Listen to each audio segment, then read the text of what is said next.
Abrimos, señoras y señores, la tertulia en este viernes que es 22 de octubre del año 2021. Voy saludando a quienes nos acompañan. Marcia Collazo, ¿qué tal? Buen día. Buenos días, ¿cómo están todos? Juan Grompone, ¿cómo te va? Buen día para todos. Gonzalo Pérez del Castillo, buen día. Muy buenos días a todos y a la audiencia. Y a Alejandro. Dejo para el final el saludo para Alejandro porque lo tengo acá. Es el único de ustedes cuatro que se ha tomado el trabajo de venir hasta el centro, instalarse en la butaca y compartir el estudio. Buen día, Alejandro. Buen día, Emiliano, amigos. Buen día, Emiliano, amigos, compañeros. Yo creo que lo que le preocupa a Gonzalo no es hoy, que el tiempo no es el de hoy. Lo que le preocupa es el de mañana, porque si no me acuerdo mal, mañana cumpleaños Gonzalo. ¿Ahí le preocupa eso, te parece? Y yo qué sé, no sé. Te saludamos, Bien. te cantamos el feliz cumpleaños, Gonzalo, hoy, ¿cómo es? Te mandamos, sí, feliz cumpleaños. No me imaginé que Alejandro Abaldi iba a decir semejante Pero cosa. si hubieras venido a la radio te hubiera dado un regalo, pero bueno, ya. Ah, porque vino distribuyendo regalitos. Después les contamos de los regalitos y después vamos a ver si ensayan y cantan el feliz cumpleaños Yo también. quisiera, Emiliano, antes de eso, ¿puedo hacer una pregunta? Yes, sir. ¿Por qué aparece fumigador especial en vez de Marcia Collazo en la pantalla? Es muy gracioso eso, ¿no? Podés cambiarlo. ¿Perdón? No, una broma. Un alter ego que me puso en su momento mi hijo menor, que como ustedes bien saben, los chicos, los jóvenes de hoy en día nos dan 10.000 vueltas en esto de la computación. Pero podés cambiar el nombre, ¿eh? Sí, vale que lo cambie dentro de un rato, pero por ahora... Lo importante es que yo no resulte fumigado justo antes de mi cumpleaños. Yo soy tan inútil que no sé ni hacer esas cosas, ¿eh? Bueno, confieso. Pero si quieren divertirse, vayan a nuestra emisión en video y miren la pantalla de Marcia. Está identificada así ella, fumigador espacial. No, pero además quiero quebrar una lanza y agradecerle a Alejandro que esté presente en la radio, porque yo en realidad estuve toda la semana ejerciendo de abuela en el interior. Me ha gustado mucho estar, sí. Bueno, te esperamos el viernes que viene entonces. Bueno. Y vamos yendo al primer tema de hoy. El artista plástico Rodolfo Aroxarena, Aroxa, presentó esta semana su nuevo libro titulado We Are Fantastic, donde recopila sus mejores caricaturas del expresidente Jorge Valle. A raíz de esa edición, tuve el gusto de recibirlo ayer acá en la entrevista central de En Perspectiva. A lo largo de 45 años, Aroxa ha dibujado sobre los personajes y los hechos relevantes en la política, el deporte y las artes, en Uruguay y en el mundo. Y lo ha hecho sin agregar a sus trabajos ni una sola palabra. Creo que a la gente, no merece a la gente que le tengan que dar todo digerido, ¿no? Está bueno que se detenga frente a algo y analice. Pero además es una exigencia mayor para el artista, para el caricaturista todavía, por ¿no? supuesto, porque uno se acostumbra a pensar en imágenes, no en palabras. Las palabras traen problemas. Entonces, a partir del ejemplo de Aroxa, del caso de Aroxa, a partir de esas afirmaciones que acabamos de escuchar, les pregunto, estimados tertulianos, hablando más en general ahora, ¿qué importancia le dan a la caricatura en el debate político? Acá en Uruguay, en el mundo, ¿qué dicen? Bien. Levante la mano el primero. Gonzalo. Bueno, yo sinceramente creo que más allá de lo que la caricatura juega, sin duda, un rol en el debate político, yo creo que aquí estamos en presencia, en Aroxa, así como en Gildo Sabat, de un artista, de un privilegiado, un hombre con un humor fino y sano, diría yo, sin rencores aparentes, que manejó su arte con gracia y con una cierta sutileza. Ahora, la caricatura política es un sistema de lucha, ¿no? Dirigido contra personajes de la vía pública. A veces puede ser con humor, a veces con maldad y con saña. A ver, ¿me permitís interrumpirte ahí? ¿Cómo no? ¿Siempre es un sistema de lucha? ¿Siempre es una herramienta de lucha? ¿O hay casos en que el caricaturista efectivamente está en lucha y otros en los que puede ser más independiente? Bueno, como dice el propio Arocha, él larga su caricatura y después la gente lo interpreta a su manera, cada uno lo interpreta en su cabeza como quiere, pero sin duda se interpreta como lucha política. Las series de Arocha sobre los distintos personajes que eligió, sin duda fueron utilizados en la lucha política. Eso él es consciente de eso. Fueron utilizados, pero no necesariamente él estaba en lucha, ¿no? Digo, no, ¿saben por qué lo digo? Porque es una discusión que se puede plantear, una de tantas. Hay caricaturistas alineados y hay caricaturistas que dibujan de forma independiente. Digo yo, igual que como pasa con el periodismo en general, ¿o no? Sí, que intervengan los demás, yo después vuelvo. Alejandro, ¿tú qué decís? Bueno, en realidad se supone que las caricaturas con orientación política venían ya desde hace bastante tiempo, no de ahora, sino estoy hablando prácticamente del siglo XVIII, creo. Hablan de Inglaterra y quienes hablan de que comenzó en Francia. Yo tengo muy presente el Mosquito de la Argentina, a fines del siglo XIX, porque tuve la oportunidad en algún momento de tener, bueno, una colección importante, que no me acuerdo quién la había dejado, de esa publicación, El Mosquito. El Mosquito se llamaba así porque era justamente molestoso, ¿verdad? Y directamente molestoso contra los gobiernos de turno en la Argentina a fines del siglo XIX. Y eran decididamente caricaturas con un objetivo político, ¿no? La caricatura es una deformación de la figura de cualquier persona en la cual, bueno, se destacan ciertos rasgos peculiares de esa persona. Por ejemplo, bueno, no me voy a poner ejemplos porque si no sería muy feo, pero incluso yo tengo caricaturas de mis abuelos y de algún bisabuelo también, hasta mías, que las tengo allá en casa encuadradas, y esas caricaturas son son más bien simpáticas las de mis parientes, pero de todas maneras son el destacar algún rasgo peculiar. ¿Qué es lo que hace la caricatura? Es destacar algún rasgo peculiar. Alguien que tenga orejas grandes se las hace más grandes. El que tiene mucho pelo le pone muchísimo pelo. El que es muy alto lo hacen más alto. Aquel que le arrancan un brazo, le hacen un brazo fuera, como le ocurrió a Arocha. Sí, pero ves qué interesante lo que estás diciendo, ¿no? Porque por ejemplo, yo qué sé, Arocha y Jorge Valle. ¿Siempre lo dibujó igual a Jorge Valle? Siempre digamos, se concentró en ponerle las orejas de tal tamaño o los lentes de tal otro, los labios así o asá, o ese rostro va cambiando, o esa representación del rostro de Jorge Valle concretamente va cambiando según las situaciones, según los temas, según los momentos, ¿no? Yo se lo hubieras preguntado ayer. No, pero porque la entrevista fue buenísima, además, ¿no? Yo te felicito y bueno, y Arocha también, porque realmente fue un gusto enorme poder escuchar esa entrevista. No hay una caricatura de por Jorge ejemplo, Valle. de un personaje político, no hay una. Bueno, ¿no? Sí, van cambiando, pero claro, en Arocha uno no advertía una intención de bueno, ni prestigiar ni desprestigiar a la persona caricaturizada. Hay otros caricaturistas que sí lo hacían con esa decidida intención, ¿no? ¿Verdad? Si uno encuentra órganos de orientación política, bueno, en general va a ver que las caricaturas de ese órgano de orientación política van a ser para denostar a los rivales, más que para favorecer a los propios, para denostar a los otros, ¿no? ¿Verdad? Y eso tiene impacto. Sí, yo creo que sí, porque es indudable que uno la caricatura la mira enseguida, antes que los textos. En un semanario, en un diario, lo primero que mirás es la caricatura, cuando tenés la hoja delante, ¿no? ¿Verdad?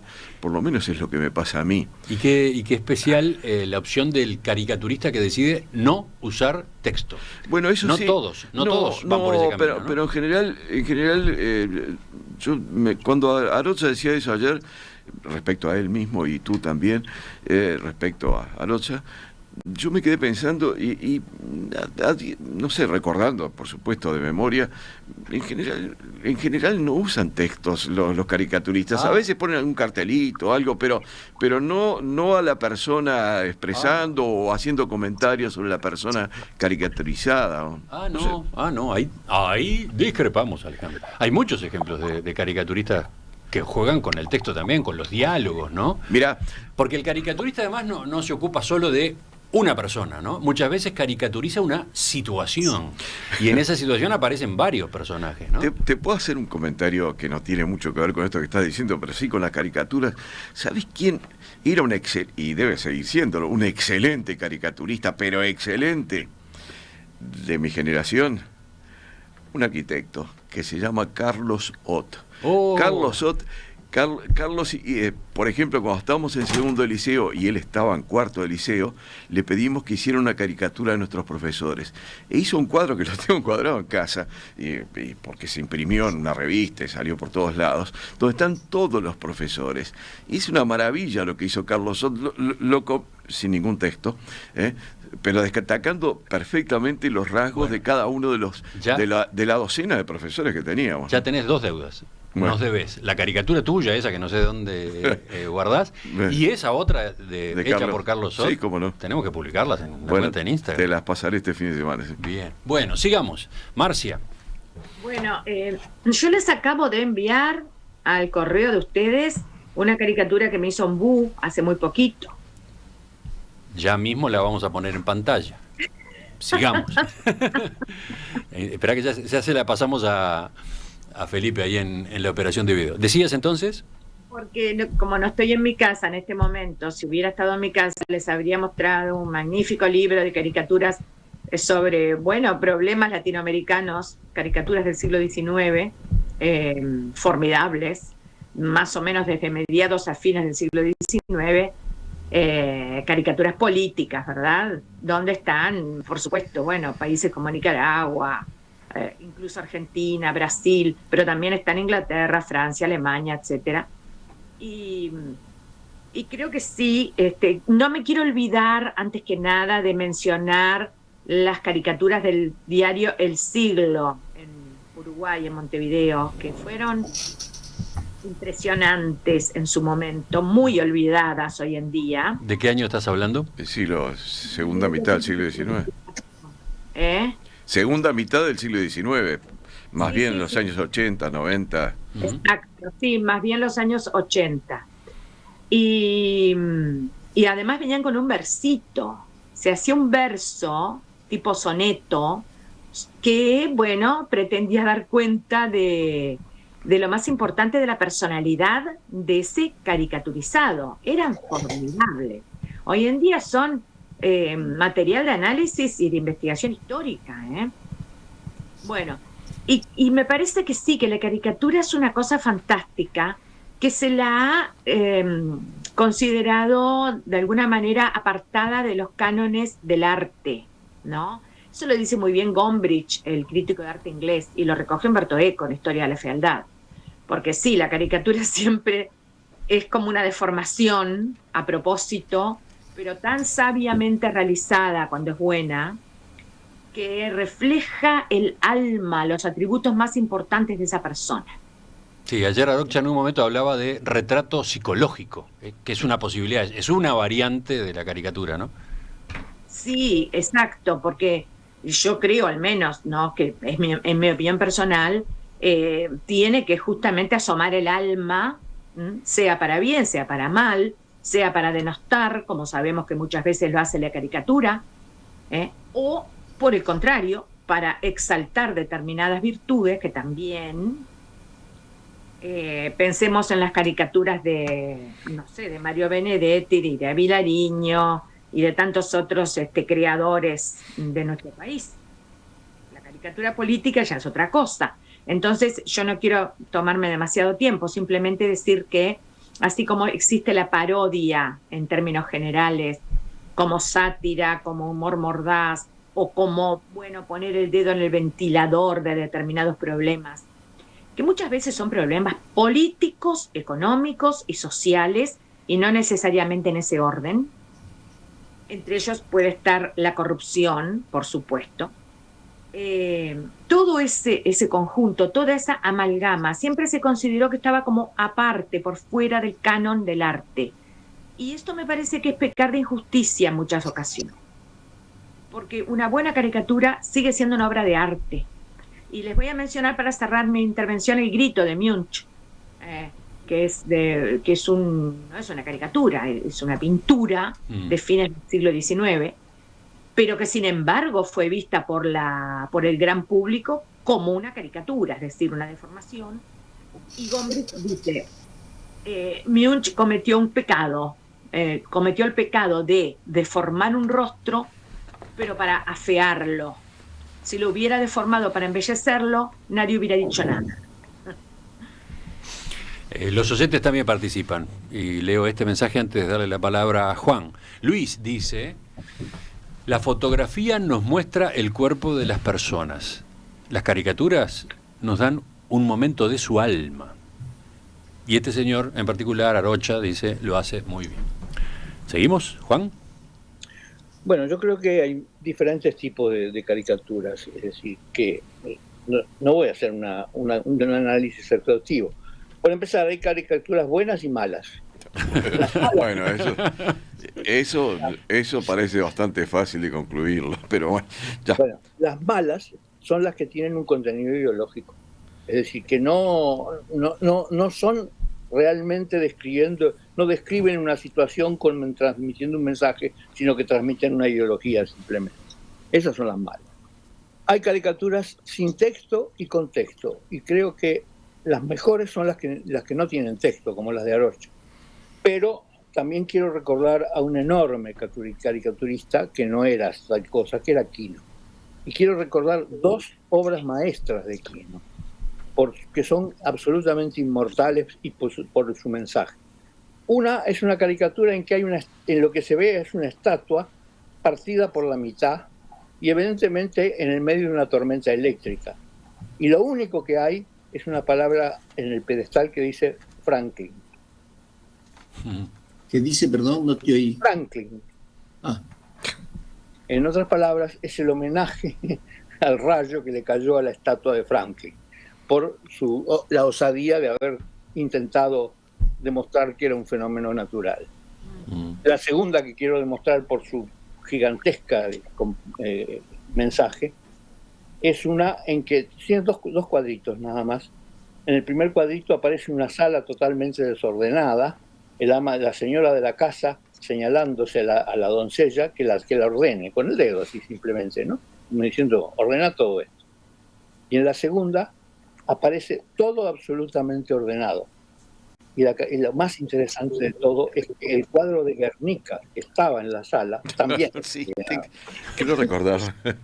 Fenomenal, ¿no? Es decir, creo que si yo tuviera que decir cuál es el premio Nobel absoluto a la caricatura, es esa, ¿no?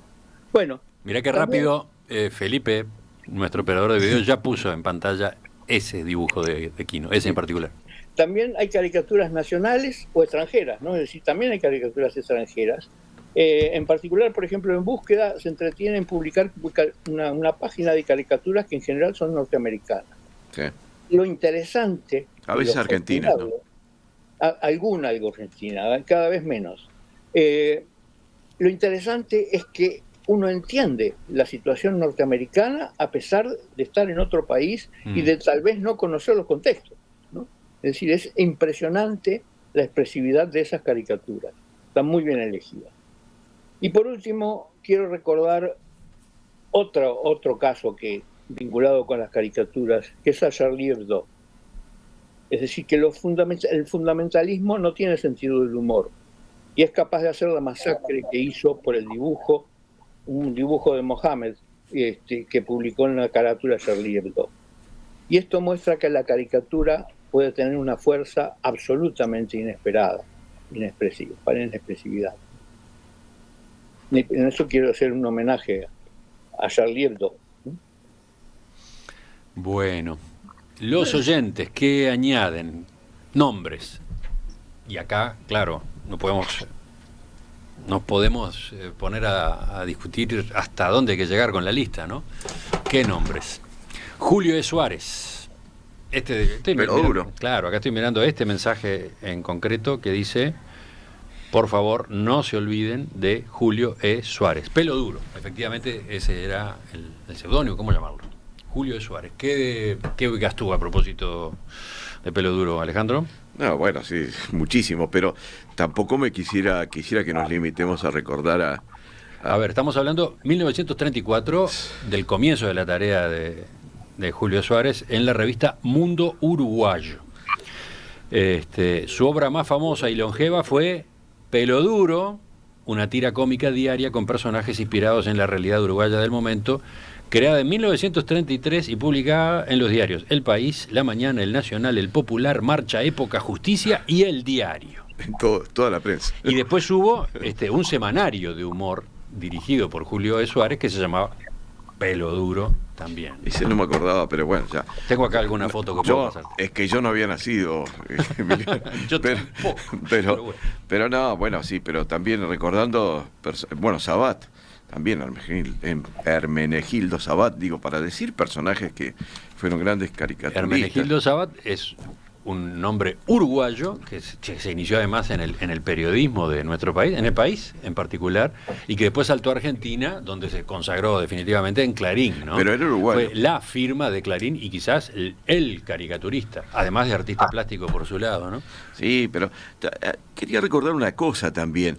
Las caricaturas, el tener una caricatura propia era un cierto rasgo de importancia, de distinción, y fue bastante común, hasta donde yo sé, por lo menos en los comienzos del siglo XX, o sea, el siglo pasado y quizás hasta mediados del siglo pasado, que muchas personas hasta pidieran que le hicieran una caricatura. Ahora entiendo a dónde ibas. Sí. Y había, había uno, creo que el caricaturista se llamaba Rangwitz o algo por el estilo, que era bastante famoso, porque yo he visto muchas caricaturas de personajes que no eran demasiado públicos, pero que, tenían su caricatura firmada por este hombre, generalmente en colores, con acuarelas, a veces simples trazos con lápiz, y la gente lo tenía como un tinte de distinción, es decir, la mandaba a hacer el propio caricaturizado, una cosa muy, muy interesante. Incluso,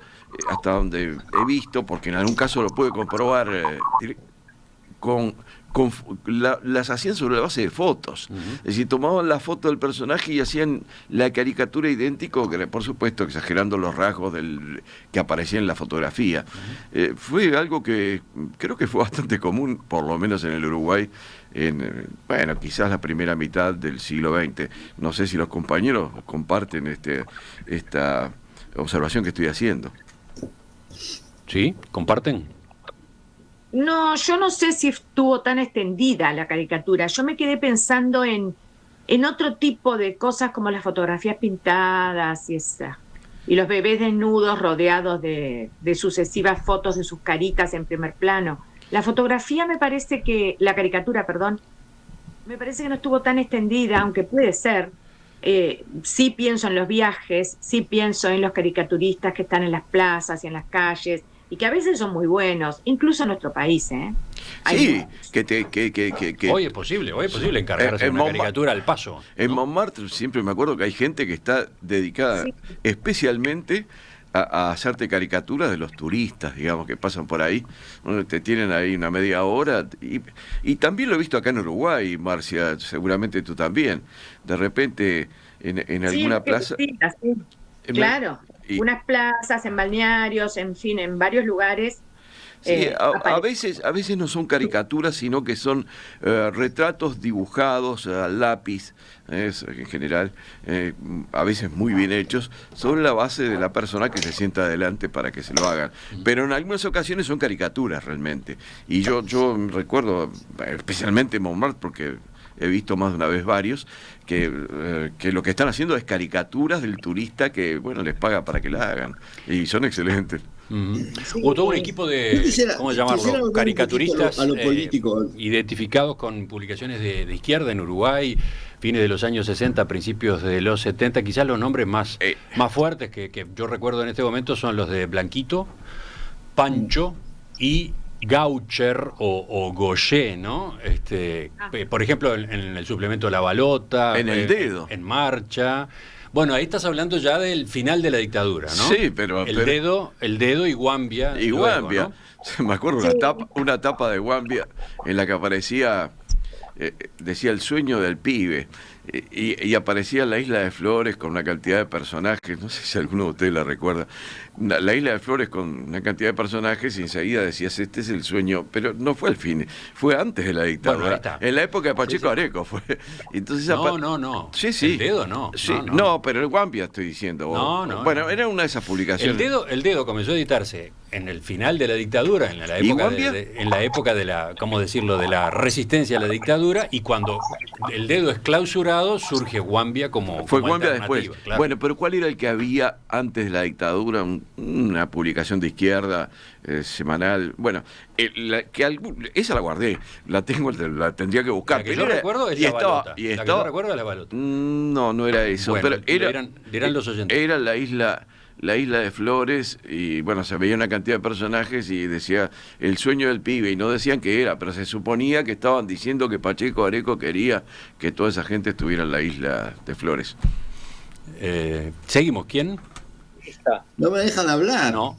Quiero recordar a otro caricaturista que no es recordado como tal, que fue Eduardo Hughes Galeano. Es decir, Eduardo Galeano, que fue muy joven secretario de Marcha y que comenzó haciendo caricaturas en Marcha y firmaba Hughes, ¿no? Es decir, Hughes con G, ¿no? De modo que luego abandonó eso, pero tuvo una época que era caricaturista y era muy bueno. Bien anotado. Ahora Gonzalo. Yo quería volver un poco a la responsabilidad política de los caricaturistas, porque estamos muy técnicos en la discusión de la caricatura buena o mala, pero para mí hay un tema fundamental, que es que la caricatura, como otras formas de arte posiblemente, pero la caricatura fundamentalmente, va a estar siempre en esa eterna lucha entre la libertad de expresión y la censura, ¿no? Juan mencionaba el caso de Charlie Hebdo. Nosotros tuvimos varias tertulias sobre ese tema, todos indignados, yo personalmente, con lo que sucedió con Charlie Hebdo, y después, pero también yo creo que esa libertad que tiene el caricaturista tiene que ser manejada con mucho cuidado, con mucha sabiduría, me parece a mí, porque porque reírse de uno mismo es muy sano. Yo lo practico continuamente y me parece que está bien, es sano. Que se rían de ti ya es distinto, ya estamos en otro terreno. Y que se burlen, hay toda una graduación que yo creo que el caricaturista tiene que saber manejar, como con todos los temas de la libertad, hay que saberla manejar y con autorregulación y no abusar. A mí, cuando Juan mencionó el caso de Charlie Hebdo, yo lo mencionaría como caricaturistas que realmente fueron hasta la provocación. Y aunque soy un defensor de ellos por el tema de la libertad de expresión, en principio considero que también con la caricatura vos podés ser muy ofensivo. Cosa que no se da en otros caricaturistas, y el que estamos hablando hoy, Arocha particularmente, yo creo que es una persona muy, muy sutil en las cosas que dice y que propone, pero hay otros que no. Hay otros que son verdaderamente agresivos y ofensivos. Y yo no creo que ningún arte dé licencia para eso, para meterse a veces en la vida privada o con la salud de las personas o con... y hay caricaturas que son muy, muy ofensivas. Para eso está y como estábamos todos tan felices con las caricaturas, yo quería poner esa nota también. Yo creo que es un arte que hay que manejar con mucha prudencia y con mucho cuidado. Decía Juan. que para eso está la justicia, para fijarle los límites a la libertad de expresión, ¿no? Es decir, el único límite de la libertad de expresión es la justicia. Estoy de acuerdo, porque verdaderamente el mundo es muy complejo, el ser humano es muy complejo, y los canales de comunicación y de interpretación del mundo también, y por lo tanto, bueno, creo que lo que hay que hacer es recurrir al límite que marque siempre la normativa. ¿Sabes qué pasa, Juan? La justicia no es perfecta. No es que no sea perfecta. La libertad tiene... Para a quienes nos gusta vivir en libertad tenemos que aprender a... Espera, Gonzalo y Juan, si uno quisiera pensar que en la justicia como quien puede poner límite a la caricatura, creo que nos equivocamos. ¿Por qué? Porque el que se sienta ofendido por una caricatura no va a hacer lucir esa caricatura en todos lados diciendo, ay, se hizo un juicio por la caricatura de fulano de tal. Yo no recuerdo haber visto ningún juicio en que alguna persona realmente ofendida por una caricatura que se hubiera hecho de ella haya ido a acudir a la justicia. No conozco ningún caso. Creo que al contrario, sería dar más vuelo a esa caricatura ofensiva y ir a la justicia. Exactamente. Bueno, pero las 12 personas muertas de Charlie Hebdo no fueron de la justicia. No, pero eso fue distinto, esperá. Eso ya ahí fue una cosa diferente. Ahí eso no fue tanto, claro, eso no fue tanto, a ver, no fue tanto una responsabilidad del caricaturista, fue el fanatismo. Sin duda. No, y lo que se reclamó a la justicia... La justicia solo no arregla las cosas. Tiene que haber una autorregulación que no contradiga la libertad de expresión. Yo creo que en este caso los que son unos fanáticos absurdos fueron los musulmanes. Pero cuando uno ve sobre todo antes, ¿no? Ahora capaz que no es tan agresivo, cuando uno oía los discursos de los políticos de Uruguay a fines del siglo XIX, en la Cámara y fuera de ellos, los propios escritos en los diarios, en la Cámara, en los periódicos, a fines del siglo XIX y a comienzos del siglo XX, como los escritos que intercambiaron, por ejemplo, nada más que por decir un ejemplo, Valle de Ordóñez y Washington Beltrán. Se decían cosas espantosas, y las caricaturas eran horribles, eran muy denigrantes, las que por lo menos yo tengo presentes, y bueno, pero no pasaba nada, era costumbre de la época. En todo caso, por los escritos sí se batían a duelo, pero por caricaturas nadie se batía a duelo. Pasaban cosas porque Washington Beltrán terminó muerto. No es que no pasaran cosas. Sí, pero no por las caricaturas, Gonzalo. Marcia, ¿qué decías? No, quería que antes que cerráramos esta parte, no me quiero olvidar de que también la revista argentina Caras y Caretas publicó unas caricaturas muy buenas verdaderamente. Yo creo que eran más bien dibujos, retratos, pero había un elemento caricaturesco porque los cuerpos eran diminutos, y ahí sí, en los cuerpos más que en los retratos estaba el elemento caricaturesco. Y ahí aparecen muchos personajes uruguayos, como les decía anteriormente. Yo recuerdo muchas caricaturas de una revista francesa, Je sais tout, que era una revista que, en fin, circulaba bastante a comienzos del siglo XX, por lo menos en nuestro país, ¿no, verdad? Y naturalmente en toda el área de influencia francesa. Y en esa revista recuerdo que había caricaturas también. Casi diría que era más común que hubiera caricaturas en esa época que ahora. Ajá. ¿Les quedó algo? ¿Juan? Bueno, no, yo quiero decir que no creo en la autocensura, creo que el único límite que hay para todo esto es la justicia. Y si las caricaturas no provocan ir a la justicia, es porque que el ofendido no le da mérito al tema, nada más. No, pero es para no darle más mérito al tema, capaz. No darle más mérito, pero el límite es realmente la justicia. El único. No, y además hay que recordar que el arte sigue siendo el arte. El arte sigue siendo el arte. Ahora, yo no recuerdo que nadie se haya batido a duelo por caricaturas. Eso no lo recuerdo. Por escritos y discursos sí, pero por caricaturas no. Han llegado varios oyentes en nuestra ayuda, Alejandro, a propósito de la revista que tú recordabas de los años 60, 70. El nombre es Misiadura. Misiadura, bueno, ya. Sí. Una revista de humor político absolutamente importante en aquellos años, ¿no? Misiadura. Una referencia, sin duda.